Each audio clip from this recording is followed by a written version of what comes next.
Anyway, the search or the learning about Pluto actually begun uh, in the late 1700s by William Herschel when he discovered Uranus.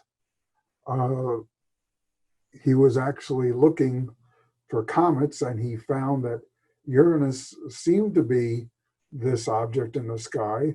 But after watching it for months, he realized that it never moved. So why are you moving so slowly? It's because he's a comet. Actually, Herschel was not the first one to discover Uranus. Actually, that honor, well, unfortunately, it's not a recorded honor, but it's been recorded even 100 years before Herschel by Dr. John Flamsteed, who was the first astronomer royal.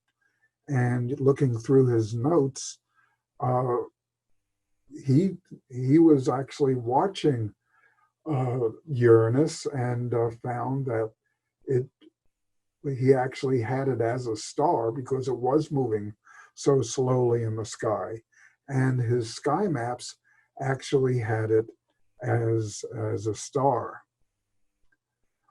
Even before but one of the things that Flamsteed did, looking at Uranus, he discovered, actually it was Herschel who discovered this, he found that the motion of Uranus was quite erratic according to Newton's laws of planetary motion. There was something obviously pulling on it because it wasn't following the laws as nicely as Newton would have liked to have believed. So there was something out there that was pulling on Uranus and making it so that it didn't follow Newton's laws exactly right. It was Galileo who actually discovered Neptune, although he didn't know it was a planet. He knew that the planet Jupiter had occulted this particular star, and he wrote about it in his notes. And going back over those notes 200 years later, they found that that star that the planet actually occulted was the planet Neptune.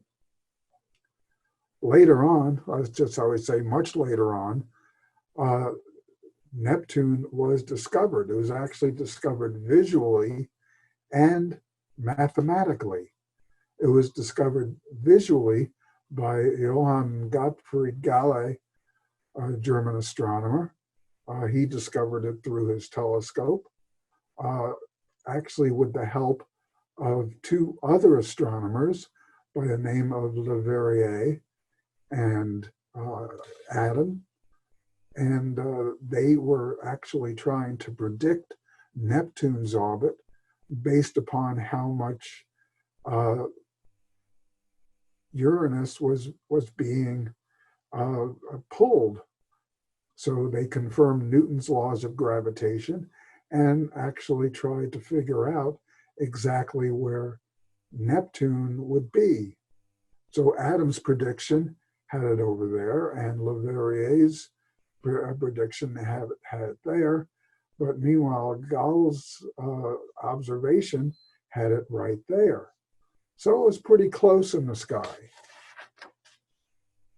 Meanwhile, it seemed that trying to predict where Neptune was going to be was rather difficult because it too was being disrupted by some type of gravitational force. So they knew that somewhere out there, there was a planet X that was gravitationally pulling on the planet Neptune. And so a search was set up to try to find it. And one of the people who was involved in that search was a very young astronomer by the name of Clyde Tombaugh. Dr. Tombaugh is using a particular type of instrument here. It's called the blink comparator. And what it does, it actually compares two pieces of film and actually rotates between them, flashing one and then the other. So if there's something that appears in one photograph, but not in the other, it'll have the ability to disappear.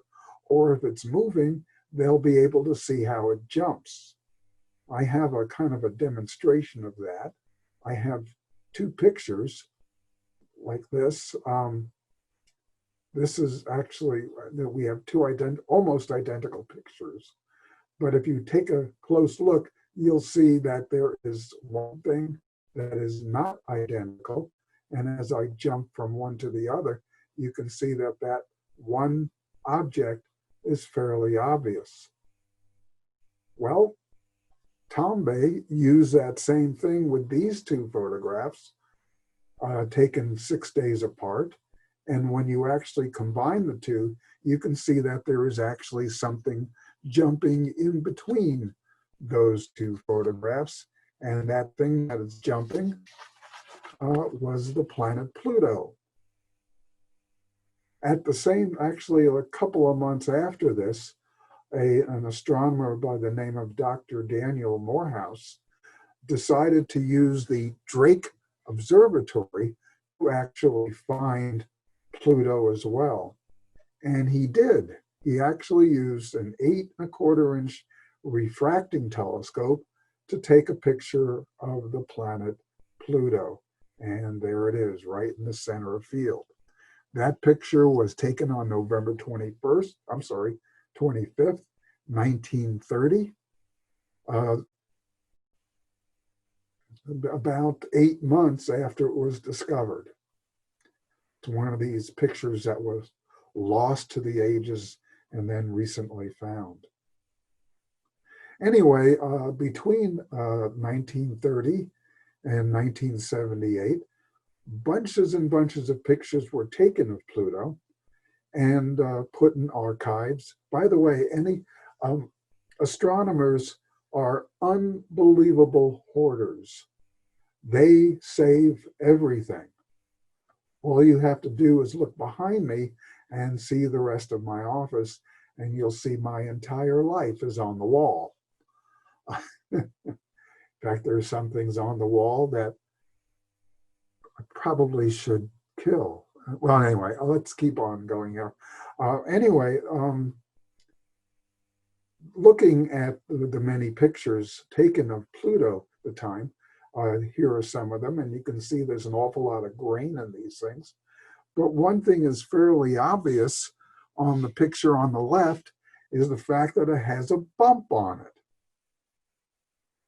And watching that bump seemed to move around the planet. On June 22nd, 1978, an astronomer at the US Naval Observatory declared that bump is probably a moon going around Pluto.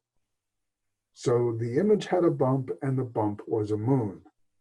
Now, one thing I said about astronomers, they are unbelievable hoarders. It's like everything is hidden, everything is saved. It's like getting an old couch and checking its pockets for loose change and dollar bills. It's absolutely amazing the amount of discoveries that are made from looking at saved data. So that's a good idea. Don't throw away any of your furniture until you have actually checked every crevice in there, because you might find a treasure. Anyway, let's keep on going here. Anyway, so an announcement was made 1978 that Pluto did have a moon. It was called Charon. It's approximately almost 18,000 kilometers away from the surface of Pluto, and the orbital period was about 6½ days. And it had a circular orbit. So looking at it, this is the picture that they came up with, and watching it over a period of time. This was taken by the New Horizons space probe. You can see it's highly pixelated. But what you're seeing is actually the planet, Pluto, and its moon going around a common center of gravity. Meanwhile, Hubble, in 2005, took an awful lot of other pictures of Pluto, and they found that Pluto had more than one moon going around it. They found two other candidate satellites going around Pluto as well. And they called those planets Nix and Hydra. Now, why in the world would they do that? Well, Charon is actually one of the gods of the underworld, as are Nix and Hydra. So it's all part of the Greek myths that seem to permeate the naming of our planets. Anyway, but in 1987, astronomer David Hewitt, then at MIT, became increasingly puzzled by the fact that no other planets seemed to be out there. With so much space out there, it seemed logical to him that there had to be a lot of other things out there besides, I mean, asteroids, maybe other planets. So he actually helped conduct a search. They decided to take pictures of the sky, put them into blink comparators, and find out how, if there are other things out there. And they did. They found in 1992, the first Kuiper Belt object was discovered. This was a sky search. They called it QB1. And they realized that, gee, maybe this is the start of something big. So they started taking more and more pictures of the sky and putting them into blink comparators. And they started finding lots and lots of other objects in there. By the time 2002 came along, by this time the number of discovered objects in the sky was approaching 100. So they were discovering, probably 10 to 15 objects per year on this. Shortly after this, they discovered a major by our standards anyway, Sedna. And Sedna was discovered in November of 2003. So it seemed like the predictions that were made in the early 50s by an astronomer by the name of Gerard Kuiper, there was a lot of stuff out there. And actually, it was him that decided that there had to be another belt of objects out there. And right now, that's called the Kuiper Belt, after Gerard Kuiper. And he talked about this in the 50s. Now, I don't quite understand how this happened, but those moons, those Kuiper Belt objects, seems to have distributed themselves in their own name. And I don't understand what gravitational forces actually did that. But there they are. They actually spell out Kuiper Belt in a belt of objects that are between Neptune and Pluto. I'm sorry, that was a joke. So our solar system can actually, at this particular point, had 9 planets and 2 belts, an asteroid belt that made of all sorts of rocky asteroids, and a Kuiper Belt made out of icy and ice particles and water particles and stuff. Then everything hit the fan, because on January 2nd, 2005, an astronomer by the name of Michael Brown discovered this object. This was actually called Eris, although that came later. But Mike Brown, actually his job, he was working at Palomar observatories, and it was his job to find distant objects in the Kuiper Belt. So when he discovered this, and through calculations found that this object was actually larger than Pluto, it was a quarter more massive, and it too had a moon going around it. It was advertised as the 10th planet. So now, the thing is that the IAU, the International Astronomical Union, was a little bit dubious in granting him the honor of him having the 10th planet or discovering the 10th planet. I'm not sure exactly what turned their heads. Maybe it was the fact that if they actually did this because of the many more objects that they were finding, that maybe we had too many planets going around our sun. So they decided to come up with some type of a definition of a planet. Well, at that point, it seemed, because of the fact that Pluto was in a weird orbit and it was small and it was way on the edge of things, I mean, Dr. Brown knew at that point that he probably killed Pluto.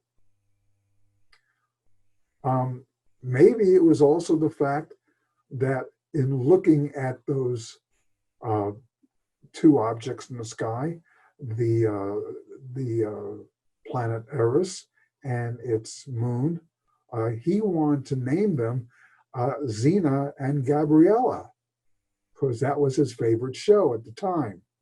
Well, that didn't sit well with anybody, except maybe Dr. Brown.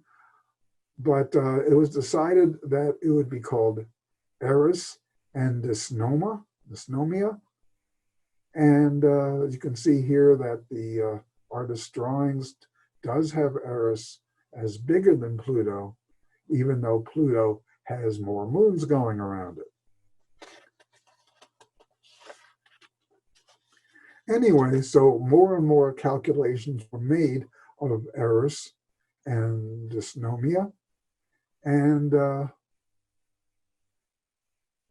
right around this time, actually it was January of 2006. You can see the orbit of Eris here, and you can see it's really a large orbit, and it seems to overlap several other orbits as well. Meanwhile, on January 19th, 2006, the New Horizons space probe was launched, and it was launched at the time when Pluto was still a planet. So meanwhile, this thing is on its way out to Pluto with every intention of discovering all the things that are around Pluto.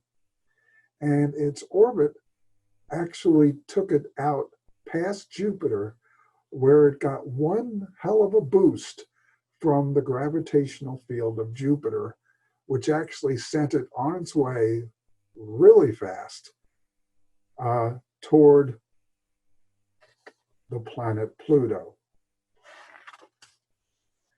Now, it used a very, very neat piece of physics, and we call that the gravitational slingshot. The idea is to get close enough to the planet so that it picks up a lot of gravitational energy, but not close enough to get caught by the gravitational field and crash into the planet. There is a cost for this. In other words, if you're adding energy to the spacecraft, you have to find where that energy is coming from.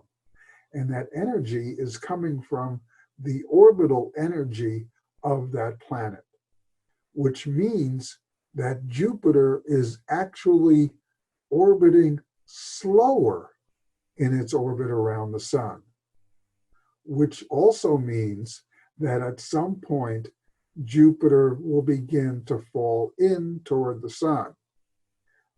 The saving grace on all this is the fact that Jupiter is so much more massive than anything we can put past it. The amount of energy it loses is tiny, tiny, tiny, tiny, tiny. The chances are you're going to be looking into 10 or 12 decimal points before you even notice a change in anything that Jupiter had. Meanwhile, to give an idea of how fast everything is moving, if we're looking out the window of a 747, things are moving nicely. An SR-71 is moving at about 2,700 miles an hour. Meanwhile, the New Horizons space probe is moving at about 36,000 miles per hour. That's really moving. Boy, is that moving. Of course, if you were in a jet at about 50,000 feet, moving at 36,000 miles per hour, you'd burn up pretty quickly. Anyway, but looking at the space probe that went out there, New Horizons, it's about the size of a grand piano, weighs a couple of tons, and it has a whole bunch of probes on it. We have the antenna, obviously. We have the Pepsi. By the way, the names of these things, if some of them look familiar, it's because NASA loves making funny names out of these things.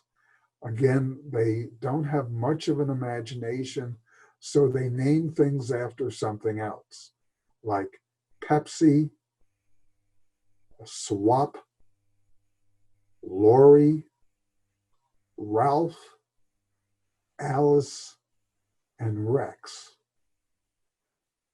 Now, I know where the Ralph and Alice came from, believe it or not, because I actually talked to somebody and they said that they liked the Honeymooners so much that they named them after Jackie Gleason, and well, Alice crammed it. So, I mean, look, I guess you can't fault them for that. Anyway, also aboard this spaceship, there was a small piece of Clyde Tombaugh that went with it. So Clyde Tombaugh was on his way out to Pluto as well. After this happened, we had a meeting of the IAU at the request of Dr. Michael Brown to come up with a definition of a planet. In charge of that meeting was Dr. Jocelyn Bell Burnell. She was the discoverer of pulsars, and she was in the position of putting together the resolution. The resolution came at the end of the conference with less than 18% of the voting astronomers present at the time. And basically, if you can take a look there, you can see that a planet is a celestial body that is in orbit around the sun, has sufficient mass for its self-gravity to become a rigid body. It assumes a hydrostatic equilibrium, in other words, nearly round, and has cleared the neighborhood around its orbit. A dwarf planet is a celestial body that is in orbit around the sun, has sufficient mass to be round, and has not cleared the neighborhood around its orbit. I'm looking at the two words neighborhood. What does that mean? Nobody could give me a definition of the word neighborhood. It's the most ambiguous thing I can think of when we're coming up with a definition. Is that the place where Mr. Rogers lives? So we can only find planets in Mr. Rogers' neighborhood?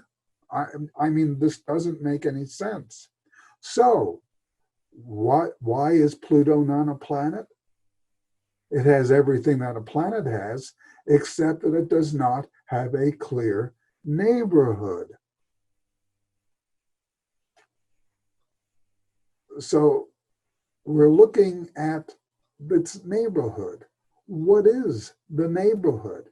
It's the area around that particular object. So a dwarf planet has those definitions, and Pluto, Eris, Ceres, and others have that. They orbit the sun. They're not a satellite. They are round. But if you take a look at Neptune, Neptune circles the sun, but Pluto circles the sun too, but it actually overlaps Neptune. Does that mean that Neptune has not entirely cleared its neighborhood?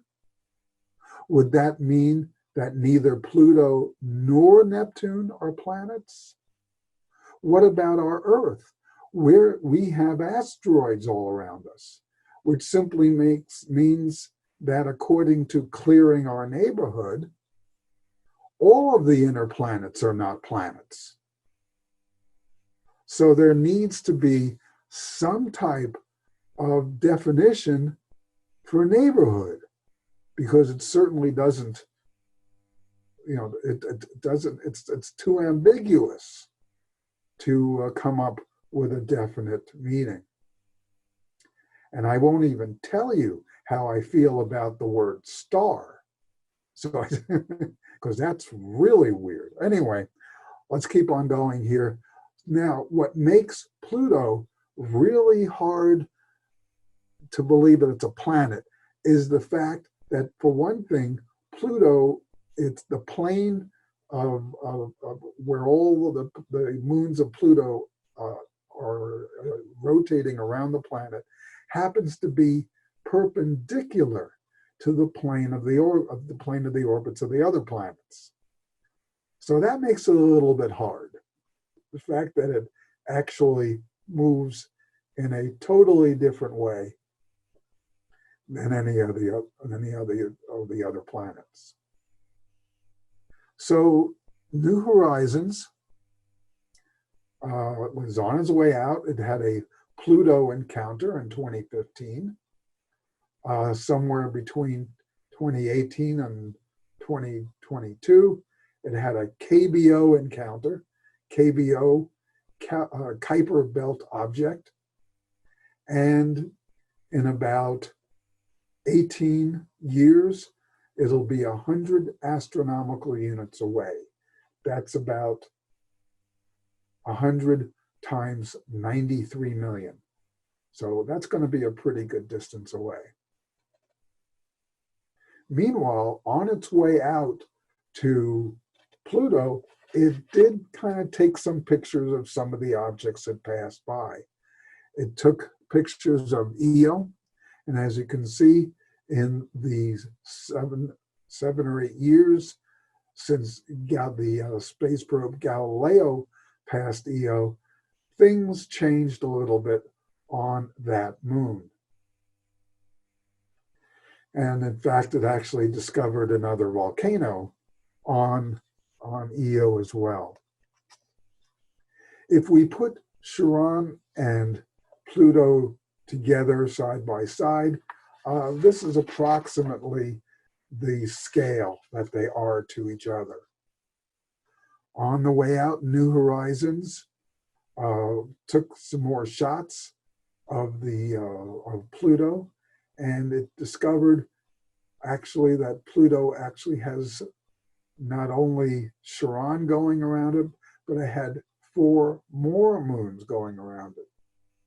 So it had Nix, it had Hydra, Styx, and Kerberos, all going around Pluto.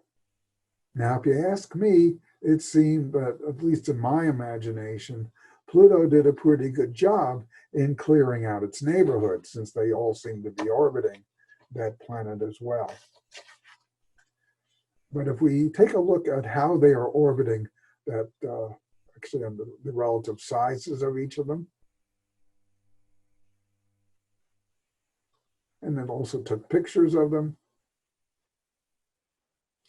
and compared to Charon, they're pretty tiny. And this is how they actually go around the common center of gravity. Now, at the time that the New Horizons was blasted into space, Pluto was thought to have only 1 moon going around it. So they figured that, well, we know that we're going to go through the plane of where Charon is going, but when they first started finding all of these moons, they realized that the path the probe was going through was going to take it right through the plane of the planets. And they thought there was a good chance that the probe was going to hit something. They had no idea how many objects were going around Pluto. They knew there were at least 4 or 5 actually, but just, they were pretty concerned over all this. But the timetable for New Horizons was really, really tight. It was going to make global maps of Pluto and Charon. It was going to take close-up images, including visible, near-infrared, and stereo pictures. It was going to image Pluto's night side and how the sun would light up the atmosphere, if any, around those objects. And then on its way beyond the dwarf planet, it would have to send back all that information. And it did exactly that. And it increased our view of Pluto tremendously. The amount of detail that came out was absolutely amazing. And the first thing you notice is the fact that looking at the light and dark areas, there's a heart on Pluto as well. Now, a lot of people didn't see a heart. They actually saw Pluto. So it depends on who you talk to and what you see. Taking a look at part of the probe, they saw an amazing amount of ice water on the planet. So, and this was when the probe was about 67,000 miles away. As the probe went behind the planet and actually recorded the occultation of Pluto with the sun, Pluto blocking out the light from the sun, it found that Pluto actually had a very thin atmosphere, and it had a thicker one as you got closer to the planet. And looking at it, it was a very, very obvious atmosphere. And this was made up of frozen gases, methane, snow, actually water ice. And they actually were watching this particular haze slowly disappear. It was actually discovered that as the planet, dwarf planet moved away from the sun, the haze would actually solidify and fall to the surface of the dwarf planet.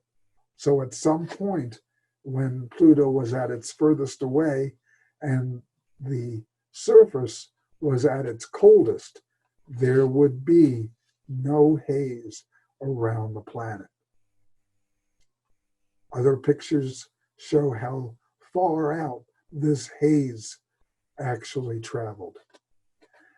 Based upon the movement of this planet, based upon its orbit, they realized that this planet probably had a solid core. You can see the various haze layers here. So the rocky core was supposedly surrounded by a mantle of ice made up of methane and nitrogen frost on the surface.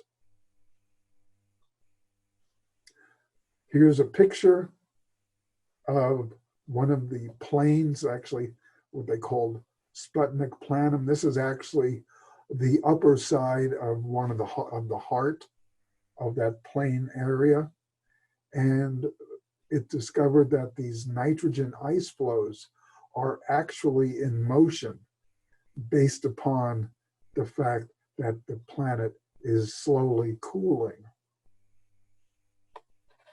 Here's a picture of the surface where the mountains of ice will actually are actually meeting some of the plain area.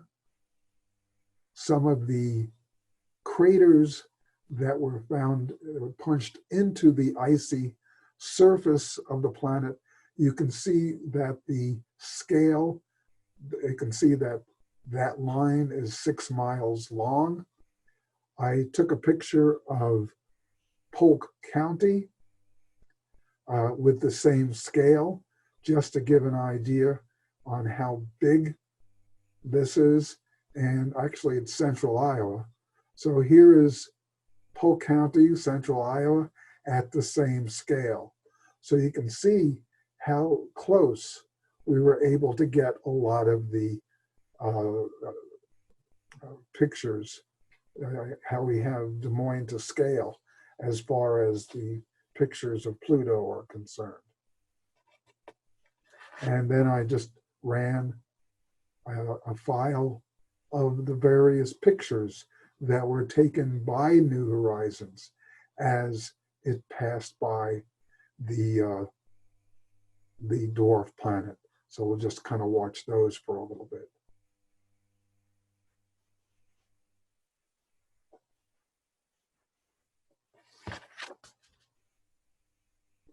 You can see the icy plains and how meteors would actually punch a hole on the surface. So the ice was actually fairly solid, and then it was punched by a meteor.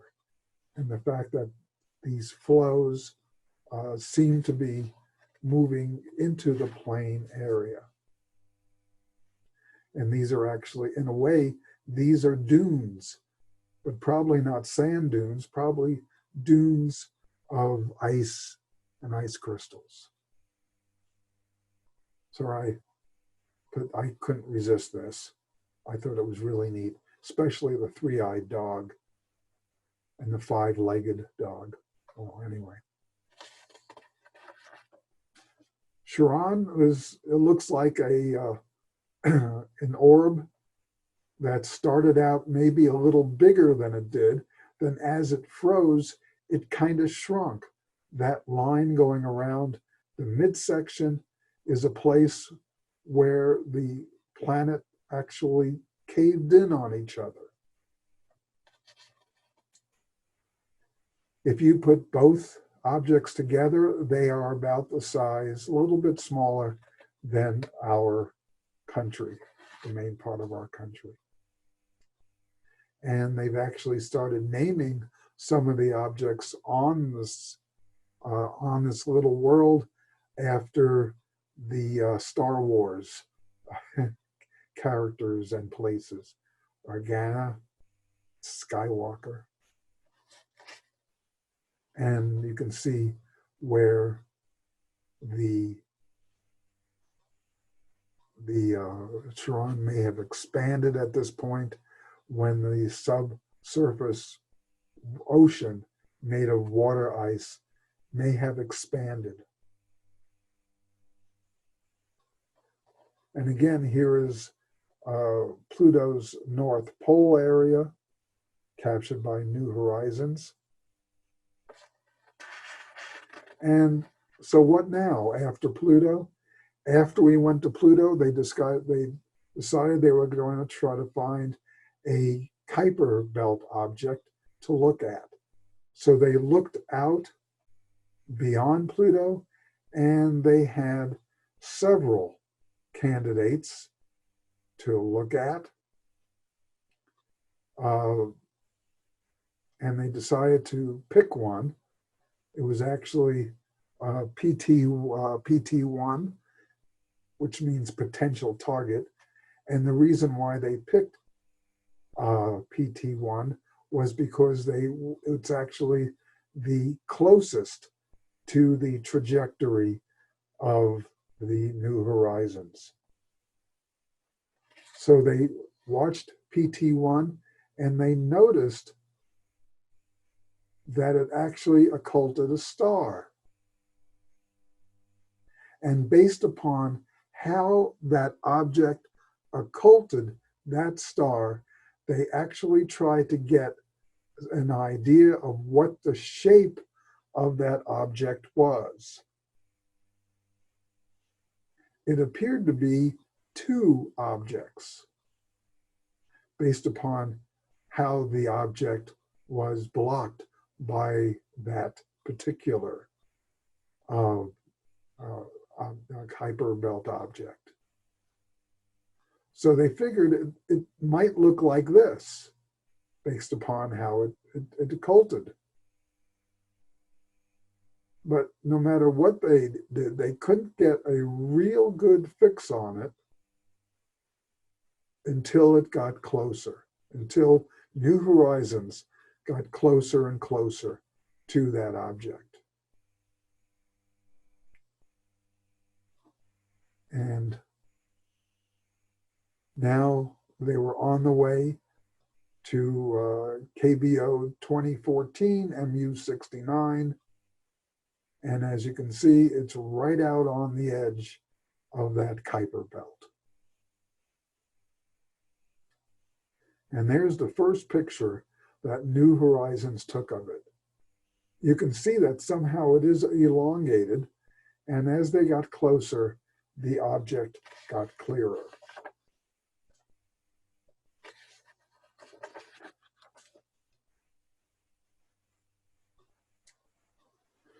Of course, we had all sorts of artists trying to come up with a way of how it looked.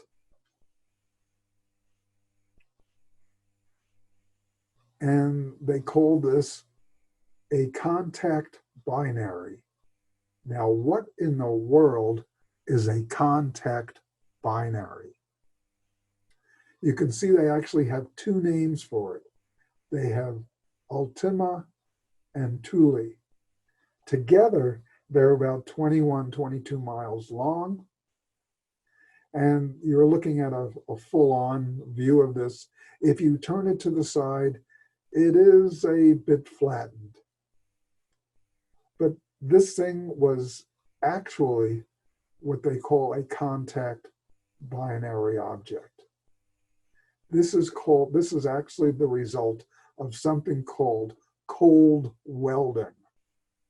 When you have two materials that are made out of the same thing, and they are sitting in a vacuum where there are no other objects around, no other elements around.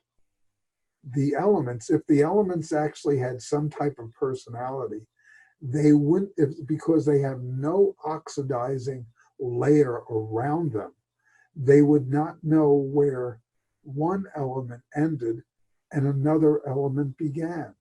If they happen to run into an element that was the same element, they would actually assume it was part of its own. And they would actually weld each other to it. So these two objects, at some point in the past, actually flew past each other and then simply contacted each other and welded together. And this is actually the way planets formed in our solar system. They would actually, because of the gravitational pull, would attract other objects toward it. In the vacuum of space and through the pressures of gravity, these similar element objects would weld to each other. So they would fly past each other, eventually hitting each other, and then weld together. And as you can see, Ultima Thule is actually a conglomeration of building blocks hitting and welding each other to the bigger piece. And this is the way that particular KBO, Kuiper Belt object, rotated. Looking at it from its side, you can see it's a relatively flat object. And again, the formation would show how cold welding came into being with this.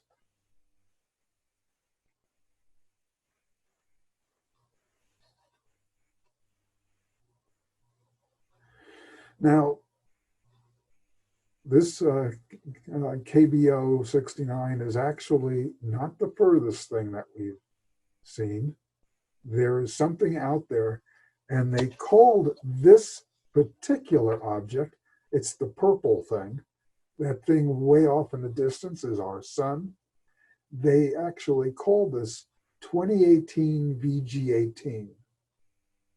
It has another name. It's called Far Out. So this is sitting at the edge of our known solar system. It's sitting well beyond anything that's going to get out there real fast.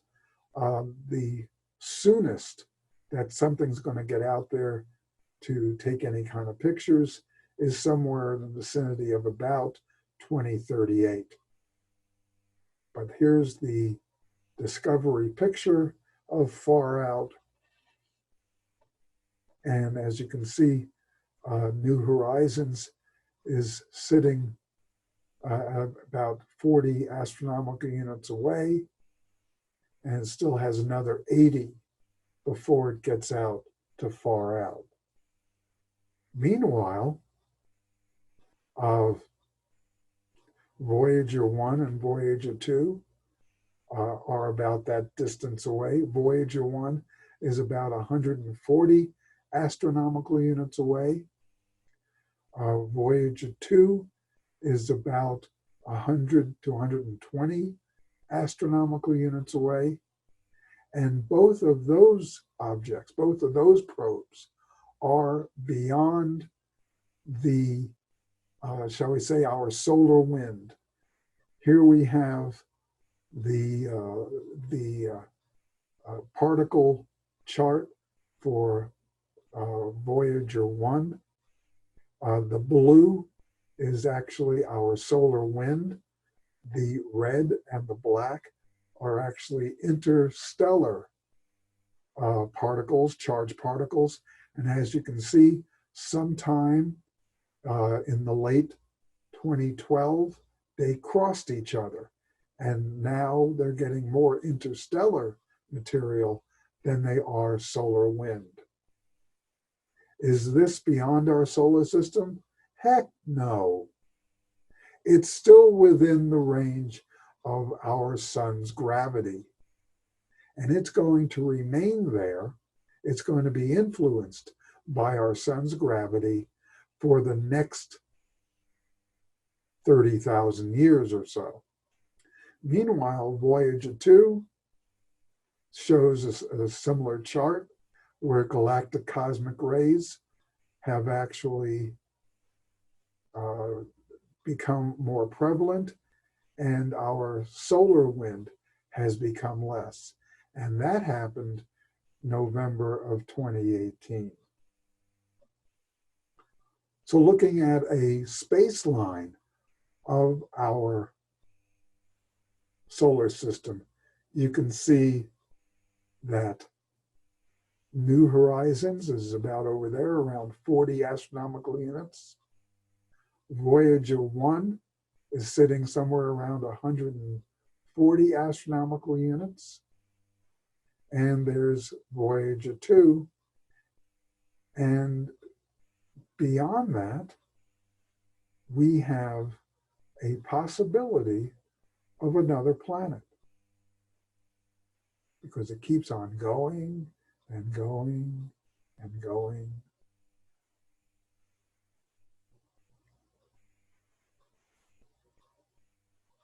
What's beyond all this? Well, if you take a look at our Kuiper Belt, you can see Pluto is there. And you can see that if you take a look at the upper part, somewhere between 500 and 700 astronomical units away is Planet X. You see, Neptune's perturbations, Neptune's movement because of another planet wasn't caused by Pluto. It was caused by this Planet X, 500 to 700 astronomical units away. We haven't found it yet. We know it's out there. And at some point, we will find it. And we're looking forward to that, because that planet has got to be a big one. It has to be a massive one to be able to affect the orbit of Neptune like it does. So next week, by the end of August, we will have visited a number of worlds and landed on 9 of them. We're touching other worlds. By the way, Earth doesn't count. We already know what that feels like.